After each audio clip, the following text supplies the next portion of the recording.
حدیث نمبر 441 441 عن ابی ہریرہ رضی اللہ عنہ قال قال رسول اللہ صلی اللہ علیہ وآلہ وسلم من تاب قبل ان تطلع الشمس من مغربها، رسول اللہ صلی اللہ علیہ وآلہ وسلم ارشاد فرماتے ہیں کہ جو شخص توبہ کر لے، جو انسان توبہ کر لے، جو شخص توبہ کر لے سورج ویسٹ سے نکلنے سے پہلے، جہاں پر سورج ڈوبتا ہے، مغربی سمت جہاں پر سورج ڈوبتا ہے وہاں سے سورج نکلنے سے پہلے جو توبہ کر لے، من تاب اللہ علیہ، تو اللہ تبارک و تعالیٰ اس کی توبہ قبول کر لیتا ہے۔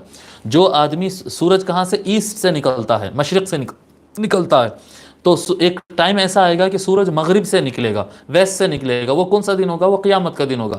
سورج ویسٹ سے نکل جائے تو سور پھونک دیا جاتا ہے اور قیامت آ جائے گا۔ بہرحال وہ اللہ کو معلوم جب تک کیا کہتے ہیں نظام خلا میں اور اسپیس میں کیا گڑبڑ سسٹم پورا بگڑتا ہے قیامت آنے سے پہلے، واللہ عالم۔ بہرحال اتنی بڑی تبدیلی آئے گی کہ سورج ادھر سے نکلنے کے بجائے الٹے سائڈ سے نکلے گا، ٹھیک ہے؟ اس سے پہلے یعنی قیامت آنے سے پہلے اگر کوئی شخص توبہ کر لے تو اللہ تبارک و تعالیٰ اس کا توبہ قبول فرما لیتا ہے۔ اس حدیث کو امام مسلم اور امام نسائی نے روایت کیا ہے۔